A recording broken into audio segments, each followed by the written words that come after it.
الحمد لله وحده والصلاة والسلام على من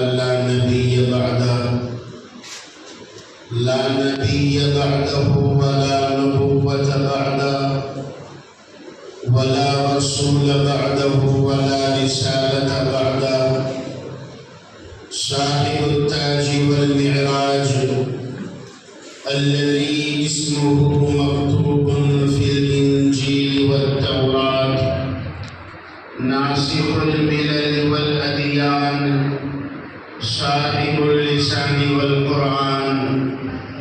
أما بعد فأعوذ بالله من الشيطان الرجيم. بسم الله الرحمن الرحيم. وتمت كلمة ربك صدقا وعدلا لا مبدل لكلماته وهو السميع العليم. وقال الله تبارك وتعالى: ويل للمطففين الذين إذا اكتالوا على الناس يستوفون وإذا كالوهم أو وزنوهم يخسرون. صدق الله العظيم. معزز علماء کرام، نسواری اور نسواری کے اطراف سے آنے والے مہمانان نظام اور میرے طلبہ عزیز، آج کی ہماری یہ مجلس تکمیل حفظ قرآن کی نسبت پر منعقد کی گئی ہے۔ حفظ قرآن کیا دولت ہے اور قرآن کریم کے پڑھنے اور پڑھانے والوں کا کیا مقام ہے، ابھی مدرسہ حاضہ کے طالب علم نے بڑے انوکھے انداز میں ہمارے سامنے ساری تفصیلات بیان کر دی ہے۔ میں اس وقت دو تین ضروری باتیں عرض کروں گا، اگرچہ میں خود بھی ہمارے صدر جمعیت علماء شہر بڑودہ اور صدر علماء تنظیم ہمارے حضرت مفتی عمران صاحب بڑودگی مد اللہ ذلہ، ان کے ساتھ انہی کا خطاب سننے آیا تھا، مگر مجھے انہی کے حکم پر 20 منٹ کے لیے بٹھایا گیا ہے۔ وقت میں نے آپ کو بتا دیا، گھڑی میرے پاس بھی ہے، آپ کے پاس بھی ہوگی، انشاءاللہ وقت پر میں اپنی بات ختم کر لوں گا۔ ابھی ہم نے سنا کہ حافظ قرآن کے ماں باپ کو کل قیامت کے میدان میں نورانی تاج پہنایا جائے گا۔ یہ بارہا فضیلت ہم سنتے آئے ہیں۔ در مختار کی ایک بات جو ہمارے فقہا نے لکھی ہے، اسی حدیث کے تحت بڑی عجیب بات لکھی ہے۔ میں چاہتا ہوں کہ یہ حافظ قرآن کے جو رشتہ دار یہاں موجود ہو، خاص طور پر ان کے والدین، تو وہ سنیں اس بات کو۔ در مختار میں لکھا ہے اسی حدیث کے تحت کہ کچھ اعمال ایسے ہیں جن کے قبول ہونے کی اللہ کے یہاں 100% گارنٹی ہے۔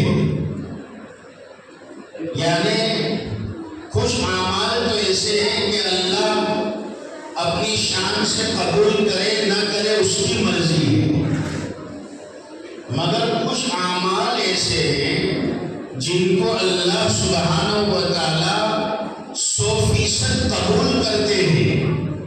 در مختار میں اس میں سے ایک عمل بتلایا ہے، درود شریف کا پڑھنا۔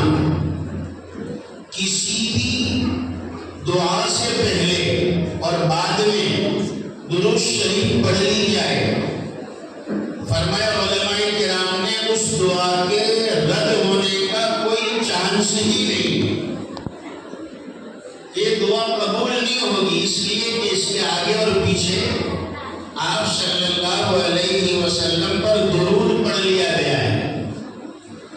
اسی کے ساتھ لکھا ہے کہ ایک عمل یہ بھی ہے کہ جو لوگ اپنی اولاد کو حافظ قرآن بنا لیتے ہیں، جو ماں باپ اپنی اولاد کو حافظ قرآن بنا لیتے ہیں اور اس کے لیے تیار ہو جاتے ہیں، ظاہر بات ہے فتنوں کا دور ہے، نفس بھی انسان کا دشمن ہے، شیطان بھی دشمن ہے، جیسے اور بچوں کے ماں باپ کو شیطان اور نفس ڈراتا ہے، حافظ قرآن کے ماں باپ کو بھی جگہ جگہ ڈراتا ہے۔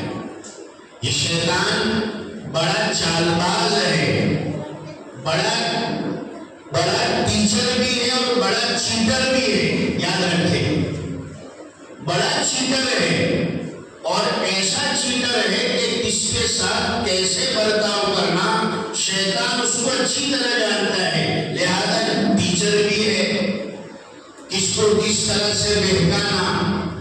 حافظ قرآن یعنی طالب علم کے ماں باپ کو بھی بہکاتا ہے اور طرح طرح کے وہمات میں، خیالات میں ان کو مبتلا کرتا ہے۔ پتہ نہیں تمہارے بچے حافظ قرآن ہوں گے، آگے چل کر کیا کریں گے، کیا کمائیں گے، کیا کھائیں گے، کیا کھلائیں گے۔ تو فرمایا کہ شیطان بڑا ٹیچر ہے اور بڑا چیٹر بھی ہے، اسی لیے حافظ قرآن کے ماں باپ کو وہ بہکاتا بھی ہوگا۔ تو اللہ کے حبیب صلی اللہ علیہ وسلم نے فرمایا کہ ان حافظ قرآن کے ماں باپ کو کل قیامت کے میدان میں نورانی تاج پہنایا جائے گا۔ اسی پر لکھتے ہیں ہمارے فقہا کہ یہ اتنی بڑی بات ہے، کہ اللہ کے نبی صلی اللہ علیہ وسلم کی طرف سے حافظ قرآن کے ماں باپ کو گویا گارنٹی دی جا رہی ہے۔ دیکھیے کچھ عمل پر اللہ گارنٹی دے رہے ہیں، تو اس میں ایک عمل یہ بھی ہے، اللہ گارنٹی دے رہے ہیں کہ حافظ قرآن کے جو ماں باپ ہیں وہ دنیا سے ایمان کی حالت میں جانے والے ہیں۔ ہمارے فقہا نے کہاں تک نظر ہے کہ دنیا چاہے ادھر سے ادھر ہو جائے، مگر جو لوگ اپنے اولاد کو حافظ قرآن بنا لیتے ہیں، ان کے ماں باپ، حافظ قرآن کے ماں باپ دنیا سے بے ایمان نہیں جا سکتے۔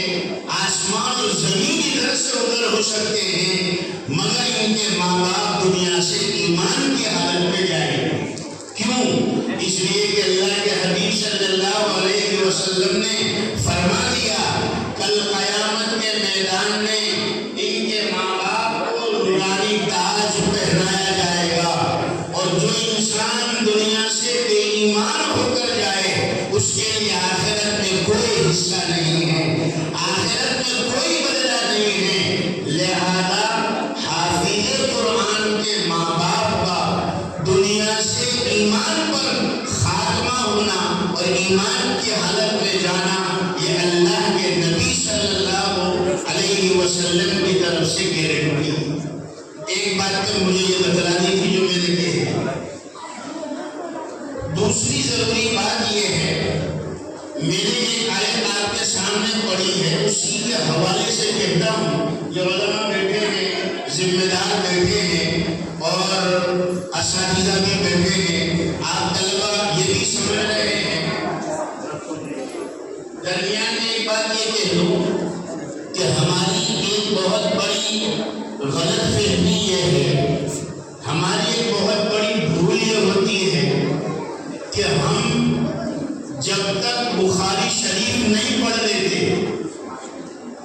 چونکہ بچوں کا گھر ہے، نسواڑی ادارہ جو ہے بچوں کا گھر ہے، یہاں اردو دینیات تعلیم ہوتی ہے۔ ہمارے بچے یہ سمجھتے ہیں جب تک ہم بخاری شریف نہیں پڑھ لیتے وہاں تک ہم مکلف نہیں ہیں۔ ہماری دو بڑی بھول ہے ہمارے طلباء کی۔ پہلی بھول یہ ہے کہ ہم یہ سمجھتے ہیں جب تک ہم بخاری شریف نہیں پڑھ لیتے یا وہاں تک نہیں پہنچ جاتے تو ہم نامکلف ہیں، ہم چھوٹے ہیں، ہمارے اوپر کوئی ذمہ داری نہیں ہے اس لیے کہ ہم نے بخاری شریف نہیں پڑھی، ایک بات۔ اور دوسری غلطی ہماری یہ ہوتی ہے کہ جب ہم بخاری شریف پڑھ لیتے ہیں، جب ہم عالم بن جاتے ہیں یا بخاری شریف پڑھ لیتے ہیں تو پھر دوسری غلطی یہ ہوتی ہے کہ اب ہمارے سے اوپر کوئی نہیں ہے، اب سب سے بڑے ہی ہم ہیں۔ یہ دو غلطیاں اس وقت ہم اپنے بچوں میں دیکھ رہے ہیں، بڑوں میں دیکھ رہے ہیں، اس کی اصلاح کی خاص ضرورت ہے۔ اسی حوالے سے میں نے قرآن کریم کی ایک آیت پڑھی ہے، وَيْلٌ لِّلْمُطَفِّفِينَ۔ آج ہمارے اندر ایک یہی بیماری ہے کہ ہم اس برائی کا شکار ہوتے جا رہے ہیں جس کی طرف قرآن نے اشارہ کیا۔ وہ لوگ برباد ہو جائے، وہ لوگ ہلاک ہو جائے جو لوگ ناپ تول میں کمی کرتے ہیں۔ وَيْلٌ لِّلْمُطَفِّفِينَ، کیسے کمی کرتے ہیں کہ جب اپنے خود کو لینا ہو، خود کا مسئلہ ہو تو پورا وصول کرتے ہیں، اگر اپنی ذات کا مسئلہ ہو تو پورا وصول کرتے ہیں، اور جب لوگوں کو دینا ہو تو اس کے اندر کمی کرتے ہیں ناپ تول میں۔ وَيْلٌ لِّلْمُطَفِّفِينَ الَّذِينَ إِذَا كَالُوا عَلَى النَّاسِ يَسْتَوْفُونَ وَإِذَا كَالُوهُمْ أَوْ وَزَنُوهُمْ يُخْسِرُونَ۔ جب خود کے لینے کا مسئلہ ہے تو پورا وصول کرتے ہیں، مطالبہ کرتے ہیں، اور جب دینے کی باری آتی ہے تو ناپ تول میں کمی کرتے ہیں۔ اسی آیت کی تفسیر میں علماء کرام نے لکھا ہے، ہم علماء اور طلباء ہماری بھی ذمہ داری ہے، اگر ہم یہ چاہتے ہو کہ قوم ہم کو پورا دے، اگر ہم یہ چاہتے ہو کہ قوم ہمیں پورا ہمارا حق دے، ہم حافظ ہیں، ہم عالم ہیں، ہم مفتی صاحب ہیں، ہم امام صاحب ہیں، اگر ہم یہ چاہتے ہو کہ ہمیں قوم پورا ہمارا درجہ دے، پورا ہمیں ناپ کر دے، تو ہماری بھی ذمہ داری ہے کہ ہم جو قوم کو دے رہے ہیں وہ بھی ہم پورا تول کر دیں۔ ہماری کیا ذمہ داری ہے؟ ایک طالب علم کی کیا ذمہ داری؟ طلباء تو خیر بہت چھوٹے ہیں، ان سے تو میں سوال نہیں کرتا، مگر جو آگے بیٹھے ہیں ان سے ایک منٹ کا میں سوال کرنا چاہوں گا، طالب علم کسے کہتے ہیں؟ بھائی طالب علم کا معنی کیا ہے؟ ہمارے ذہن میں یہ جواب ہے، طالب علم یعنی علم کو طلب کرنے والا۔ علماء حضرات، مفتیان کرام، عربی جاننے والے وہ جانتے ہیں، وہ جواب دیں گے کہ طالب علم کا یہ معنی کہ علم کو طلب کرنے والا، یہ معنی ادھورا ہو، یہ مکمل معنی نہیں ہے۔ مکمل معنی ہوگا طالب علم یعنی علم کو طلب کرتے رہنے والا، یہ ترجمہ مکمل ہوگا۔ طالب علم کا معنی علم طلب کرنے والا نہیں ہے، یہ نامکمل ترجمہ ہے۔ پورا ترجمہ یہ ہوگا، طالب علم اسے کہتے ہیں جو علم کو طلب کرتے رہنے والا ہو۔ بہت بڑا فرق ہے۔ اللہ تعالیٰ کی ایک صفت ہے، صفت خالق ہونا، پیدا کرنے والا۔ تو کیا اللہ تعالیٰ انسانوں کو پیدا کرنے کی فیکٹری کو اللہ نے بند کر دیا ہے؟ نہیں، وہ خالق کائنات ہے، یعنی پیدا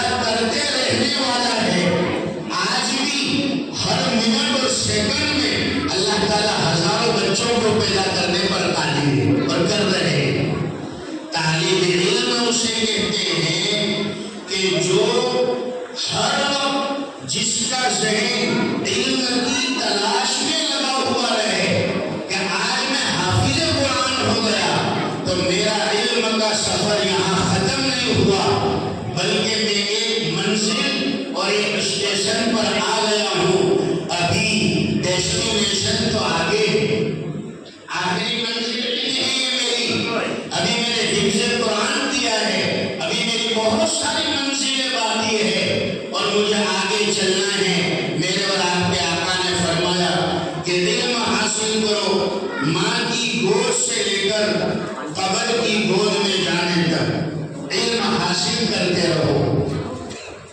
مجھے دوسری بات یہ بتلانی تھی، اسی پر میں ایک واقعہ سنا کر اپنی بات لے لوں گا کہ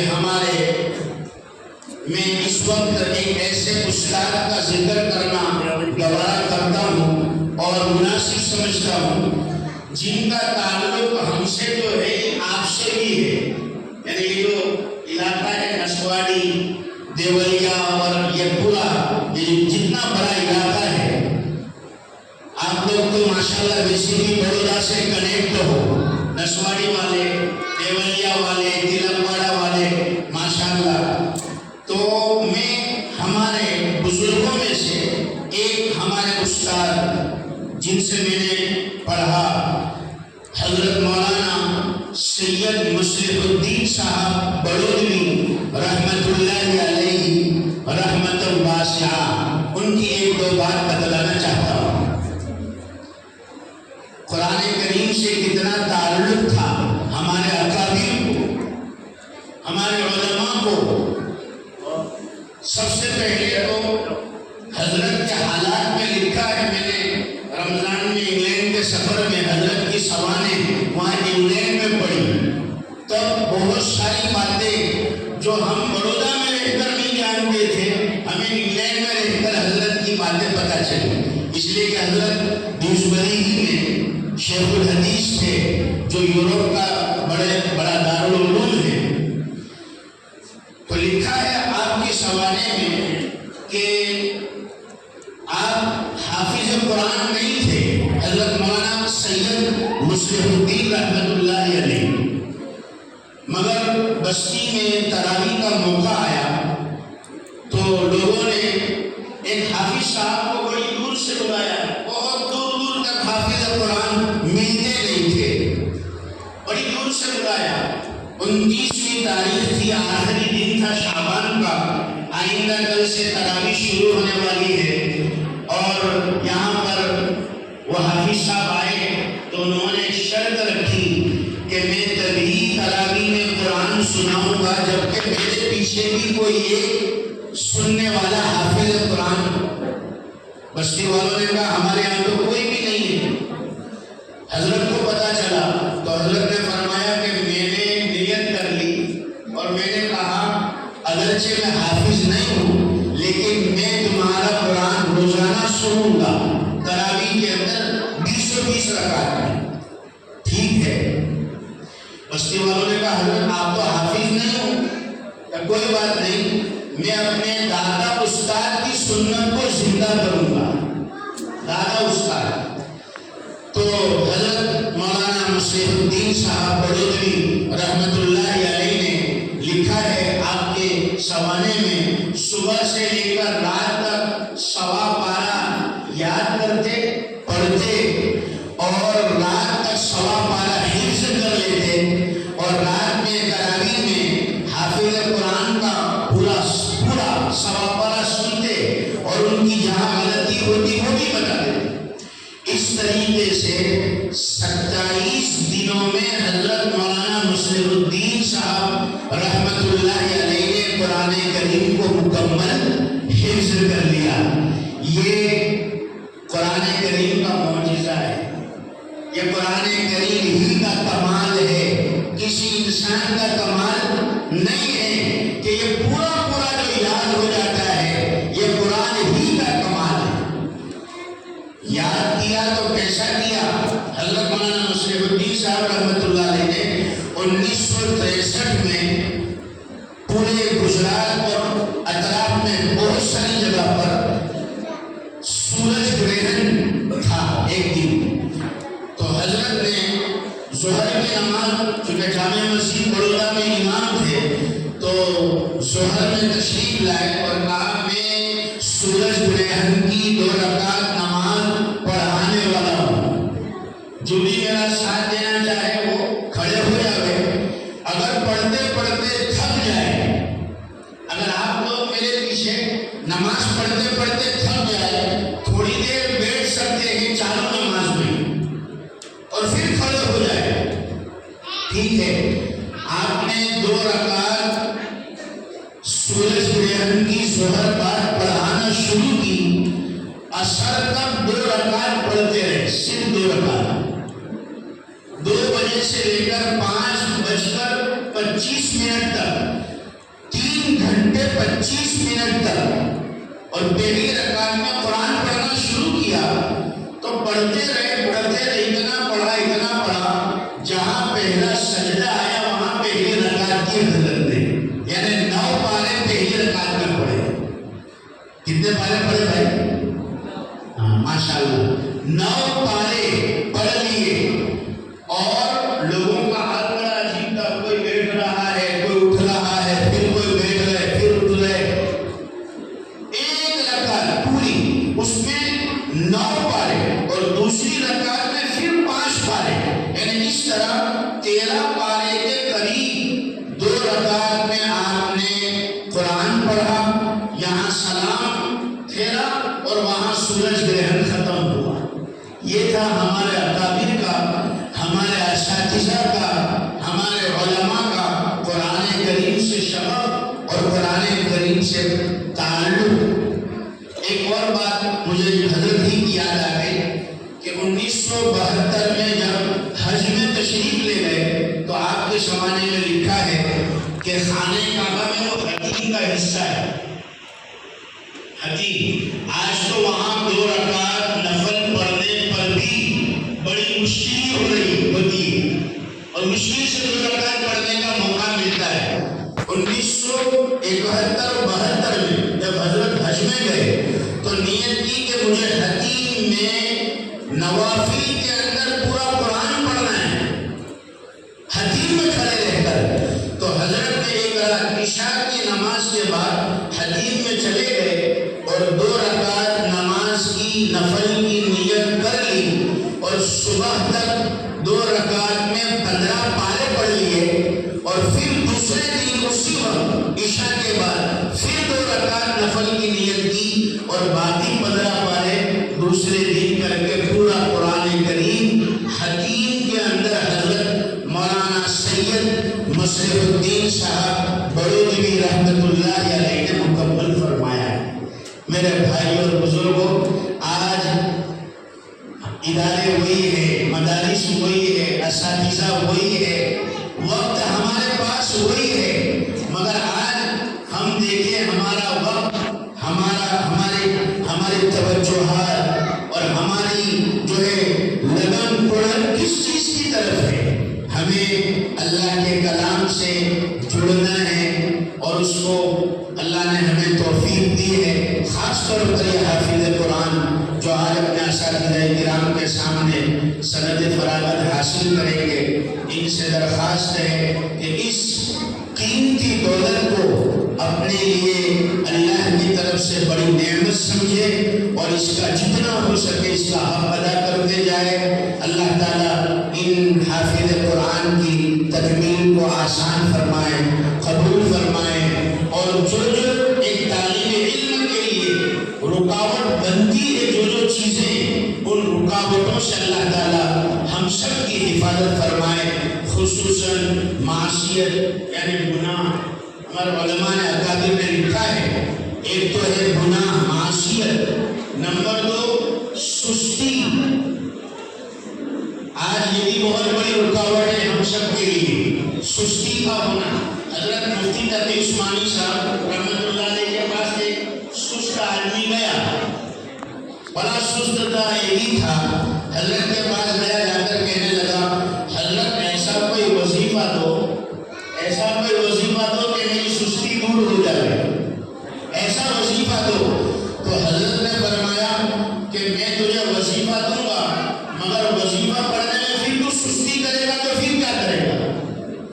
تجھے وظیفہ تو دوں گا، مگر اگر مان لے تجھے 10 تسبیح پڑھنے کے لیے دی یا کچھ پارے پڑھنے کے لیے دیے تو تو سستی اسی میں سستی کرے گا تو پھر اس کا علاج کیسے ہوگا؟ حضرت نے فرمایا سستی کا علاج کوئی وظیفہ نہیں ہے، سستی کا علاج چستی ہے۔ اپنے اندر بیداری رکھنا، اپنے اندر چستی رکھنا، اپنے اس ادارے کی نسبت کی لاج رکھنا، اپنے اساتذہ کرام کی لاج رکھنا، اپنے ماں باپ کی خاندان کی لاج رکھنا۔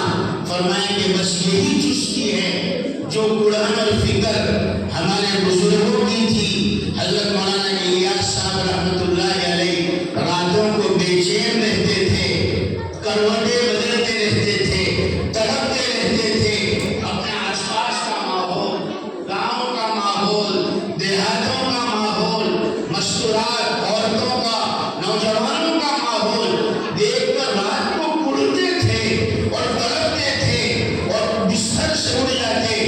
بیوی کہتی کہ حضرت سو جائیے، کیوں اتنا تڑپنا؟ حضرت فرماتے اللہ کی بندی، اگر تجھے پتا چل جائے کہ کس غم میں میں مبتلا ہوں تو تو بھی میرا ساتھ دے تو پھر تڑپنے والے ایک سے بھلے دو ہو جائے۔ اگر تجھے پتا چل جائے کہ میں کیوں تڑپ رہا ہوں، اللہ نے مجھے اور آپ کو یہ دولت دی ہے، دولت قرآن۔ ہم اگر اپنے آپ کو حافظ یا عالم نہ سمجھے کوئی حرج نہیں، مگر دنیا ہمیں حافظ سمجھ رہی ہے، دنیا ہمیں عالم سمجھ رہی ہے، اس لیے ہمیں اس نسبت کی لاج رکھنی ہے اور ہمیں اس نعمت کی قدردانی کرنی ہے۔ اللہ تعالیٰ ہم تمام کو کہیں سنی باتوں